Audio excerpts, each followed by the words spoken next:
Hello semester 2 के विद्यार्थियों, आज के इस ऑनलाइन क्लास में मैं स्पिनोजा के सर्वेश्वरवाद पर प्रकाश डालूंगा। विद्यार्थियों, सर्वेश्वरवाद जो है,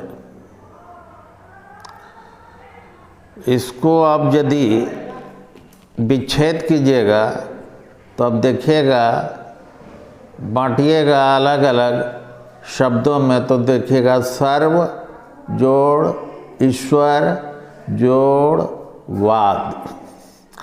सर्व यानी सब जगह, ईश्वर यानी गॉड, वाद मतलब सिद्धांत। अब अंग्रेजी में इसको क्या कहते हैं? पैंथेज्म, PANTHEISM,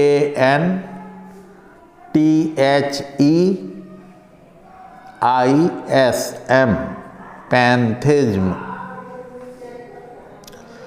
तो जैसा तो पैंथेज्म का मतलब होता है all is God and God is all. सब कुछ ईश्वर है और ईश्वर ही सब कुछ है। तो और सर्वेश्वरवाद का भी यदि हम शब्दों में बांटे तो वहाँ भी हमने देखा सर्व जोड़ ईश्वर जोड़ वाद, एक ऐसा सिद्धांत जहाँ सब कुछ ईश्वर ही हो। तो मोटे तौर पर तो आपने समझ लिया सर्वेश्वरवाद। धर्म दर्शन में आप देखिएगा कि जब धर्म की हम बात करते हैं तो वहाँ कहीं न कहीं ईश्वर उसमें आरोपित हो ही जाता है, क्योंकि 90% जो धर्म हैं वो ईश्वर से संबंधित हैं। तो धार्मिक जो दर्शन है उसमें ईश्वर से संबंधित जितने भी सिद्धांत हैं वे मोटे तौर पर 5 हैं। एक तो हो गया ईश्वरवाद, जिसे हम थीइज्म कहते हैं, सुनिएगा। एक होता है केवल निमित्तेश्वरवाद, जिसे हम डीइज्म कहते हैं। एक होता है एकैश्वरवाद, जिसे हम मोनोथीइज्म कहते हैं। एक होता है द्वैतेश्वरवाद, जिसे हम ड्वेल थीइज्म कहते हैं। एक होता है अनेकेश्वरवाद, जिसे हम पॉलीथीइज्म कहते हैं। और अभी जो 5वां जिसका मैं नाम लेने जा रहा हूँ, इसी को सर्वेश्वरवाद या पैंथेज्म कहते हैं। तो हम बात करेंगे स्पिनोजा के सर्वेश्वरवाद की। सर्वेश्वरवाद यानी पैंथेज्म कारण और कार्य को अभिन्न मानता है। कारण और कार्य को थोड़ा समझ लीजिए। जैसे मिट्टी से घड़ा बनता है, एक कारण है एक कार्य है। तो दोनों एक दूसरे से अभिन्न क्यों हैं? आप बोलिए, कारण कार्य दोनों एक दूसरे से ज़बरदस्त रूप से रिलेटेड क्यों हैं? हम कह रहे हैं बिना मिट्टी के घड़ा के बारे आप सोच सकते हैं? नहीं। उसी तरह बिना, मान लीजिए और भी बहुत से कारण कार्य हैं, बिना बादल के बारिश आप कर सोच सकते हैं? नहीं ना। तो उसी तरह कारण और कार्य में अभिन्न संबंध रहता है। इसी प्रमुख कथन यह है कि ब्रह्म और ब्रह्मांड जो है एक ही वस्तु है। आधुनिक पाश्चात्य जगत में स्पिनोजा को इस सिद्धांत का यानी पैंथीजम सिद्धांत का बहुत बड़ा समर्थक माना जाता है। उनके अनुसार जो वास्तविक सत्ता है, यथार्थ सत्ता है, वह एकमात्र क्या है? द्रव्य है। और द्रव्य क्या है? ईश्वर है। सारे चेतना से संबंधित जो भी तत्व हैं उसके चिंतन के आकार हैं। सारे भौतिक पदार्थ उसके विस्तार के आकार हैं।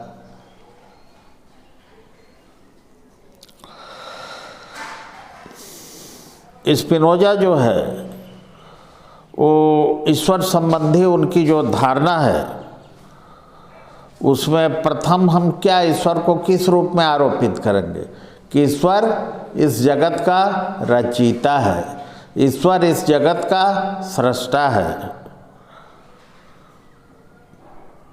सृष्टि में जो भी हमें देखने को मिल रहा है वह ईश्वर के ही कारण है। सृष्टि करना ईश्वर का स्वभाव है। वह सृष्टि का रचना किए बिना रह ही नहीं सकता है। ईश्वर की स्वतंत्रता सृष्टि की उत्पत्ति करने के कारण बाधित नहीं होती है। ये मत कहो कि सृष्टि को उसने या इस जगत की रचना कर दी तो उसकी स्वतंत्रता इससे बाधित होगी, वैसी बात नहीं है। सृष्टि सृष्टिकर्ता का उसी प्रकार परिणाम है जिस प्रकार त्रिभुज के तीनों कोण का योग दो समकोण के बराबर है। ईश्वर के बिना हम सृष्टि की कल्पना नहीं कर सकते, किंतु ईश्वर तथा सृष्टि दोनों में एकदम अनिवार्य संबंध है। अब आप और क्या बोलिएगा सर्वेश्वरवाद में, स्पिनोजा का सर्वेश्वरवाद में, कि ईश्वर जो है वो विश्वव्यापी भी है और विश्व के बाहर भी है। वह ट्रांसेंडेंट भी है और इमानेंट भी है। इमानेंट का मतलब हो गया विश्वव्यापी, ट्रांसेंडेंट का मतलब हो गया विश्वातीत।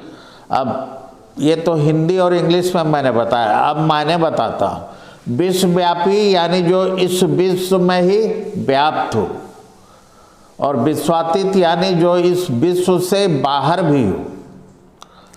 तो ईश्वर क्या है? स्पिनोजा क्या बोलते हैं? ईश्वर एकमात्र द्रव्य है और विश्व उसकी अभिव्यक्ति मात्र है। ईश्वर का कोई भी कारण नहीं है, वो अकारण है, लेकिन वही सबका कारण है। वह निराधार है, उसका कोई आधार नहीं है, लेकिन वो सबका आधार है। क्या ईश्वर, कुछ दार्शनिक कहते हैं क्या ईश्वर इस विश्व में तक ही सीमित है या इस विश्व के बाहर भी उसकी सत्ता है? तो स्पिनोजा कहते हैं ईश्वर जो हैं वो विश्व व्यापक होने के साथ साथ विश्व से परे भी उनकी सत्ता है। यानी वो ईश्वर को विश्वातीत भी मानते हैं, विश्वव्यापी भी मानते हैं। कण कण में भगवान, कण कण में ईश्वर, जो हम लोग कहते हैं यहाँ भी है वहाँ भी हैं, आकाश में भी है, पाताल में भी हैं, घर में भी हैं, बाहर भी हैं। माने ईश्वर जो हैं जर्रे जर्रे में मौजूद हैं। यही हुआ सर्वेश्वरवाद। तो इसको हम लोग क्या कहेंगे? विश्वव्यापी। फिर स्पिनोजा कहते नहीं, ईश्वर जो हैं विश्वव्यापी तो हैं ही, वो विश्वातीत भी हैं, ट्रांसेंडेंट भी हैं, क्योंकि ये विश्व तक ही उनकी सत्ता सीमित नहीं है, विश्व के बाहर भी वो मौजूद रहते हैं, विश्व के बाहर भी उनकी सत्ता है, विश्व के बाहर भी उनका अस्तित्व है। पूरी सृष्टि, पूरा ब्रह्मांड ईश्वर का ही एक प्रतिरूप है। प्रकृति का कण कण, जर्रा जर्रा ईश्वर का ही प्रतिरूप है। विश्व ईश्वर में समाया हुआ है और ईश्वर विश्व में समाया हुआ है।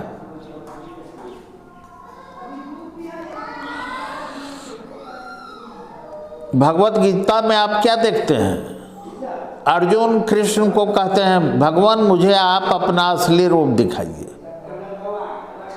तो ईश्वर तो पहले टाल देते हैं, भगवान श्री कृष्ण टाल देते हैं, लेकिन जब अर्जुन बाध्य करते हैं कि मुझे आप अपना असली स्वरूप से परिचित कराइए, तो भगवान श्री कृष्ण ने कुरुक्षेत्र के मैदान में अर्जुन को अपना विराट स्वरूप से अवगत कराया। उस विराट स्वरूप में क्या था? उसमें विश्व के तीनों रूपों, विष्णु रूप से धारण करने वाला, रुद्र रूप से संहार करने वाला और ब्रह्मा रूप से सृजन करने वाला, ये तीनों त्रिदेव को रिलेटेड करके जो अपना विराट स्वरूप कृष्ण ने दिखाया, उसमें क्या था? अंतरिक्ष था, चारों सौर मंडल थे, आकाश गंगाएं थी, नक्षत्र थे, तारे थे, ग्रह थे, उपग्रह थे, हर चराचर प्राणी थे, प्रकृति थी, समुद्र का लहर था, हर कुछ था उस रूप में। यानी विराट रूप क्या है? यानी ईश्वर जो हैं वो ब्रह्मांड ही है, ईश्वर का प्रतिरूप, और ईश्वर के प्रतिरूप में ही ब्रह्मांड समाया हुआ है। तो इस तरह से स्पिनोजा क्या है? यहाँ हम क्या किस रूप में स्पिनोजा को देखने लगते हैं कि स्पिनोजा एक सर्वेश्वरवादी दार्शनिक हैं। तो स्पिनोजा के सर्वेश्वरवाद का क्या अर्थ हुआ? कि ईश्वर सब में है और सब कुछ ईश्वर में ही है। All is God and God is all. Spinoza का यह सर्वेश्वरवाद संपूर्ण सृष्टि में ही ईश्वर की कल्पना करता है। इस प्रकार हम क्या देखते हैं? स्पिनोजा, डेकार्ट का जो द्वैतवाद था वो स्पिनोजा में आकर अद्वैतवाद या सर्वेश्वरवाद का रूप में परिणत हो जाता है। यह एक ऐसा दार्शनिक सिद्धांत है जो जगत, प्रकृति, ईश्वर, इन तीनों में तादात्म्य संबंध को स्थापित करता है। सर्वेश्वरवाद का सिद्धांत ईश्वर को निमित्त मात्र मानने से यह द्वैतवाद सिद्धांत के विपरीत है। ईश्वर की सर्वव्यापकता माने ईश्वर हर जगह मौजूद है, जर्रे जर्रे में मौजूद है, कण कण में मौजूद है तथा अनंतता को प्रकट करने वाला यह सिद्धांत सब कुछ ईश्वर में ही है और ईश्वर ही सब कुछ है, इस तत्व को अभिव्यक्त करता है। यह सर्वव्यापक ईश्वर जगत के कण कण में विद्यमान है। लाइट दे दोगे क्या? स्पिनोजा का सर्वेश्वरवाद हम भारतीय दर्शन में जो उपनिषद है उसके निकट हम मौजूद पाते हैं। उपनिषद में भी बतलाया गया है कि यह सारी सृष्टि ब्रह्ममय है। स्पिनोजा के सर्वेश्वरवाद के विरुद्ध पाश्चात्य दर्शन में अनेक आलोचनाएं भी हैं। कुछ विद्वान सर्वेश्वरवाद को अनीश्वरवाद मानकर इसकी आलोचना करते हैं, किंतु इस विचार को स्वीकार नहीं किया जा सकता। इसके विपरीत स्पिनोजा ने संकीर्ण ईश्वरवाद का उन्नयन करके उसे अत्यंत व्यापक धरातल पर प्रतिष्ठित करने का प्रयास किया है। अद्वैतवाद तथा सर्वेश्वरवाद ईश्वर का निषेध न होकर एक तरह से ईश्वर का समर्थन है। ईश्वरवाद सृष्टि की अनेकता में एकता का ही सिद्धांत है। मैं यहाँ पर एक उदाहरण दूंगा कि कण कण में ईश्वर जो है, हमारे यहाँ एक आख्यान है। आप होली पर्व मनाते हैं। होली पर्व किससे रिलेटेड है? होलिका से। होलिका कौन थी? एक प्रहलाद नाम के विष्णु भक्त थे, ईश्वर भक्त थे, बालक थे, उन्हीं की बहन का नाम होलिका है। तो और पिताजी का नाम था हिरण्यकशिपु। हिरण्यकशिपु जो था वो खुद को ही ईश्वर मानता था, बहुत ही घमंडी था और अपने सामने वो किसी ईश्वर को नहीं माना। तो उनका पुत्र जो था हिरण्यकशिपु का प्रहलाद, वो जो है वो हरि नाम या ईश्वर या विष्णु को ही सर्वोपरि मानता था और उसकी भक्ति में लीन रहता था। इससे हिरण्यकशिपु बड़ा ही रुष्ट था। तो उसने होलिका को बोला कि तुम प्रहलाद में बहुत ज़्यादा ईश्वर पर लीन है, उस हरि पर लीन है, वही इसके लिए सर्वे सर्वा है, वही उसका ईश्वर है। तो आज मैं देखता हूँ, तुमको तो वरदान है कि तुम जब अपना चादर ओढ़ के आग की शैया पर बैठ जाओगी तो आग तुम्हारा कुछ नहीं बिगाड़ सकता है। तो तुम प्रहलाद को गोद में लेके बैठो इस आग की शैया पर, मैं देखता हूँ इसका हरि इसे कैसे बचाता है। तो वहाँ जो परीक्षण हुआ उसमें प्रहलाद जो हैं वो बच गए, भले होलिका जल के खाक हो गई। और उसी दिन से हिंदुस्तान के हिंदू लोग होलिका पर्व मनाते हैं, होलिका दहन करते हैं। तो मैं यहाँ पर नहीं, मैं आगे जाऊँगा कि इसी तरह का हिरण्यकशिपु ने प्रहलाद से बहुत तरह का परीक्षा लिया कि मैं श्रेष्ठ हूँ या जिसकी तुम हरि भक्ति करते हो वो श्रेष्ठ है, इसका पता चल जाएगा। तो अंततः एक दिन बोला तेरा ईश्वर है कहाँ, सो बोलो जरा। बोला हर जगह मेरा ईश्वर मौजूद है, कण कण में है, जर्रे जर्रे में, आपके महल में भी है, आप में भी है, सब में है वो हर जगह है। तुमको हर जगह दिखाई दे रहा है? हाँ, मुझे मेरा ईश्वर हर जगह दिखाई दे रहा है। तो क्या वह इस खंभे में भी है? हाँ, इस खंभे में भी है। उसके बाद की कहानी में क्या होता है, नरसिंह अवतार के रूप में आते हैं विष्णु और उसका जो है हिरण्यकशिपु का काम तमाम करते हैं। कहने का मतलब है यहाँ भी एक जो दृष्टांत है उसमें प्रहलाद के माध्यम से बतलाया गया है कि ईश्वर जो है वो हर जगह मौजूद है। तो इसी को सर्वेश्वरवाद कहा जाता है।